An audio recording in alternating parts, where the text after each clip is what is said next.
আমি প্রথমে স্নান করে পুজো করে সূর্য ঠাকুরকে প্রণাম জানিয়েছি, জানিয়ে এবার তুলসী গাছে জল দেবো। আর আমি কিন্তু স্নান পুজো করে তুলসী গাছে জল দেওয়ার সময় এই কথাটাই বলি, তুলসী তুলসী বৃন্দাবন, তুমি তুলসী নারায়ণ, তোমার ধারে ধারি জল, মোর গৃহে করো অবস্থান।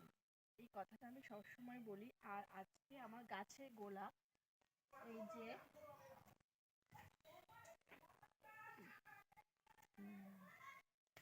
তুলসী ঠাকুরকে দেবো, এটা এই গোলাপটা গাছের গোলাপ, এটা আমি ঠাকুরকে আজকে অর্পণ করব।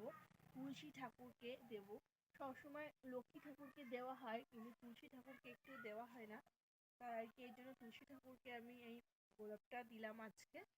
আর ভীষণই ঠান্ডা এখন পড়ছে, যেহেতু ওই সামনে আর কিছুদিন সবাই বলছে যে ঠান্ডা আছে, বেশি দিন নেই ঠান্ডাটা আর কি, 8 দিন 10-15 পর্যন্ত আছে। তো মাঘ মাসে আগেকার দিনে আমাদের মানে দিদিমারা বলতেন আর কি, মাঘের শীতে বাঘ কাঁপে, তো এখন আর সেরকম শীত নেই, অনেকটাই কমে এসছে। তো আমি একদমই শীতকাল পছন্দ করি না, তোমরা কারা কারা শীত পছন্দ করে কমেন্ট বক্সে জানাবে।